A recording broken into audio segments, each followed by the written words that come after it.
même plus badante encore, je trouve, c'est la pire situation. Mais elle est différente, c'est pas la même mécanique. Ah, on varie. Laissez-moi vous raconter l'histoire de Lucie et Maxime qui étaient au supermarché avec leur enfant et tout est parti en couille. Tout a commencé par le bébé qui commençait à s'agiter, à crier dans tous les sens, à pleurer pour le plus grand plaisir des gens qui font leurs courses. Non, en vrai, le pire c'est dans un avion. En vrai, au supermarché, on s'en fout. Dans l'avion, c'est un peu dur, mais on a tous été comme ça. Alors, on peut rien y faire, c'est faux. C'est faux, jetez-les par le hublot.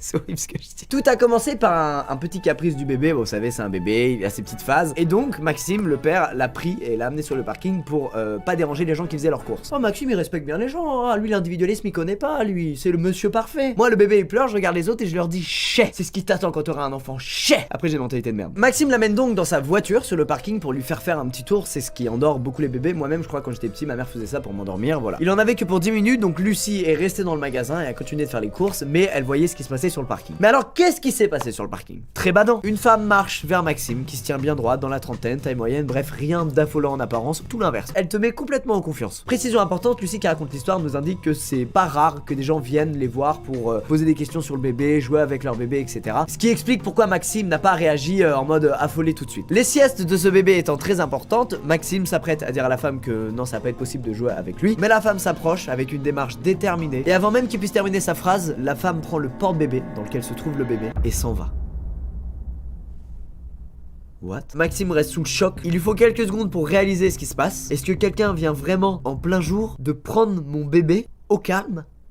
Il dit alors à la femme de poser le porte-bébé avant de se mettre un peu à paniquer quand même, ça fait un peu peur. Mais la femme reste calme et continue de s'éloigner. Maxime se met alors un peu à hausser le ton, à lui dire d'arrêter tout de suite et de poser le porte-bébé. Et à mesure qu'il se met à parler de plus en plus fort, elle se met à marcher de plus en plus vite. Il se décide enfin à taper un gros sprint pour la rattraper. Sauf que le porte-bébé étant devant elle, il est juste à portée de ses bras, donc il lui attrape le bras. Et là, le pire moment de sa vie, la meuf se met à crier et elle dit: aidez-moi s'il vous plaît, ce mec essaie de voler mon bébé. Appelez le 911.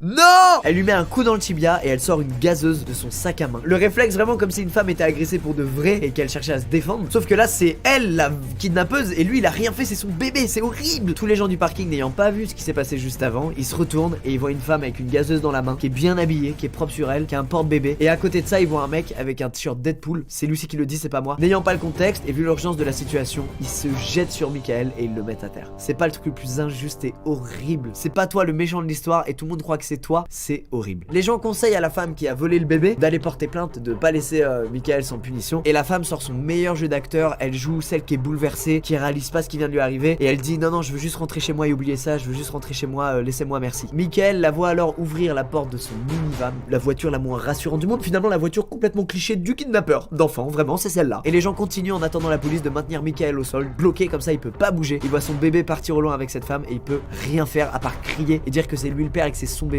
sauf que personne le croit. Voyant Michael s'agiter, l'un des hommes qui le tient lui met 2 énormes coups de pied dans les côtes et ça va fêler 2 côtes à Michael qui est en train de se faire voler son bébé, se retrouve en plus avec des côtes pétées, c'est cool, nickel. En sortant du magasin, Lucie elle tombe sur son mari qui est maintenu au sol par plusieurs personnes et elle croit d'abord qu'il est en train en fait de se faire racketter. Elle se met alors à hurler sur les gens, à leur dire de lâcher et en tournant la tête, elle voit une femme qui tient son porte-bébé, sauf qu'elle va croire que la femme a en fait sorti le bébé du danger pour pas qu'il lui arrive quoi que ce soit lors du rackettage de Michael. Le quiproquo de l'enfer. Lucie ne trouve pas le gars qui gère la sécurité à la sortie du magasin, alors elle se précipite vers les gens qui sont sur Michael et elle leur dit prenez mon portefeuille, prenez tout ce que vous voulez mais laissez-le, en dehors de ça foutez-lui la paix. Et là l'un des mecs qui tenait Michael lui dit madame on doit le maintenir le temps que la police arrive. Lucie elle se dit alors pourquoi les mecs qui rackettent mon mari auraient appelé la police, ça n'a aucun sens. Elle leur demande alors, elle leur dit mais pourquoi la police, qu'est-ce qu'il a fait exactement, je comprends pas. Et les mecs qui tiennent Michael au sol lui répondent il a essayé de kidnapper le bébé de cette femme. Et d'un coup elle comprend que son mari s'est en fait voler le bébé et qu'en voulant arrêter la femme les gens l'ont pris lui pour le kidnappeur. Elle se met à chercher autour d'elle la femme qu'elle avait vue juste avant et qui portait le porte-bébé et elle l'aperçoit de l'autre côté du parking. Elle tape son